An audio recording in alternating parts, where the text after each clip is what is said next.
சட்னி செய்கிறதுக்கு stove on பண்ணிட்டு ஒரு கடாய் எடுத்து வச்சுக்கலாங்க. கடாய் சூடானது எண்ணெய் ஊற்றிக்கலாம். எண்ணெய் சூடானதும் வெங்காயம் பூண்டு இது ரெண்டுத்தையும் சேர்த்து வதக்கிக்கலாங்க. வதக்கிட்டு கூடவே 3 மிளகாய் வந்து சேர்த்துக்கிறாங்க. சேர்த்துட்டு இப்போ அதையும் வதக்கி விட்டுக்கலாம். வெங்காயம் பூண்டு மிளகாய் இதெல்லாம் நல்லா வதங்கினதுக்கப்புறமா தக்காளி வந்து சேர்த்துக்கலாங்க. 3 மீடியம் சைஸ் தக்காளி வந்து சேர்த்துக்கிறேன். சேர்த்துட்டு இப்போ அதை வந்து வதக்கி விட்டுக்கலாங்க. தக்காளி பாருங்கள் இந்த அளவுக்கு வதங்கி வந்ததும் மல்லி இலையை வந்து சேர்த்துக்கலாங்க. சேர்த்துட்டு இப்போ அதையும் வதக்கி விட்டுக்கலாங்க. வதக்கி விட்டதுக்கு அப்புறமா இப்போ இந்த சட்னிக்கு தேவையான அளவு புளி வந்து சேர்த்துக்கலாம். ஒரு சின்ன துண்டு புளி வந்து சேர்த்துக்கோங்க.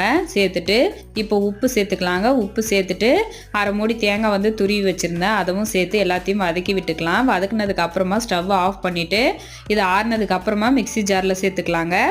சேர்த்துட்டு கொஞ்சமாக தண்ணி ஊற்றி இப்போ நம்ம மூடி போட்டு சட்னியை வந்து அரைச்சி எடுத்துன்னு வந்துடலாம். பாருங்கள், அரைச்சி எடுத்துன்னு வந்துட்டேன். ரொம்ப சூப்பரான மல்லி சட்னி வந்து ரெடி ஆகிடுச்சுங்க. இது வந்து தோசை இட்லி கூட வச்சு சாப்பிடலாம், சாதத்து கூடவும் வச்சு சாப்பிடலாம். ரொம்ப டேஸ்ட்டாக இருக்கும். நீங்களும் ட்ரை பண்ணி பார்த்துட்டு மறக்காமல் லைக் பண்ணி சப்ஸ்கிரைப் பண்ணிக்கோங்க.